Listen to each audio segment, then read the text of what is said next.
I'm making some patty melt sandwiches for lunch. I'm Tess, and come join me in my kitchen as I make meatloaf patty melt sandwiches.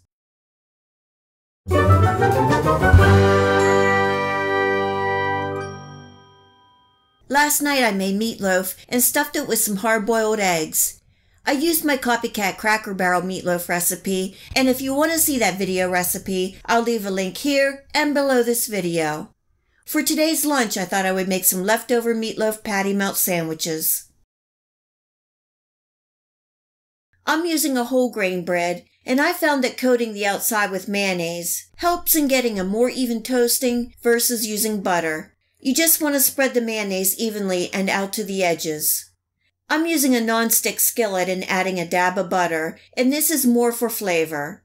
I have my heat on a low-medium, which is about a 4 to 5 on my stove.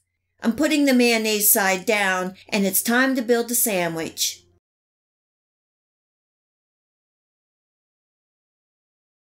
I have some of this Swiss Gruyere cheese that I got from Aldi's. I thought it would be a nice complement to the meatloaf. I'm adding a nice layer of cheese and then placing on my meatloaf. I did heat the meatloaf a little in the microwave since I sliced it rather thick. You will be able to find this recipe in the list of ingredients in the Show More section below. If you click on the word Show More, it will open and reveal this recipe, links where you can purchase some of the items that I use, and much, much more. If you have a chance, please check it out.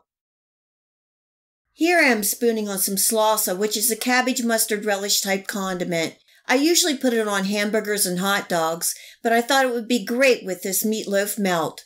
I did make a copycat version of Slawsa, and I will leave a link for that video recipe here and also below this video. The Slawsa really adds a nice sweet tang to this meatloaf melt. You can add mustard, mayonnaise, or ketchup, or maybe even some caramelized onions, roasted bell peppers, pickles, olives, or whatever you may like. And finally, we have to end with more cheese. Don't worry about all those tidbits of cheese falling out. They are the best part. Topping with the other mayonnaise bread and giving it a slight smush to help start melting the cheese and melting everything together. The first side will take about 3 minutes. Just keep an eye on it, and when it starts to turn golden brown, give it a flip.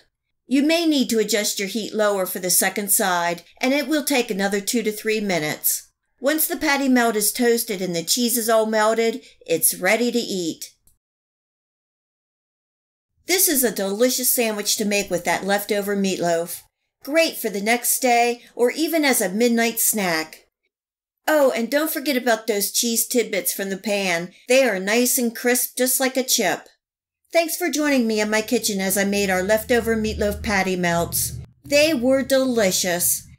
I hope you give this meatloaf sandwich a try and enjoy. If you like this video recipe, please hit the like and subscribe button. Remember to hit the bell next to the subscribe to make sure that you get my future video recipes. You can also find me on Facebook and at my website.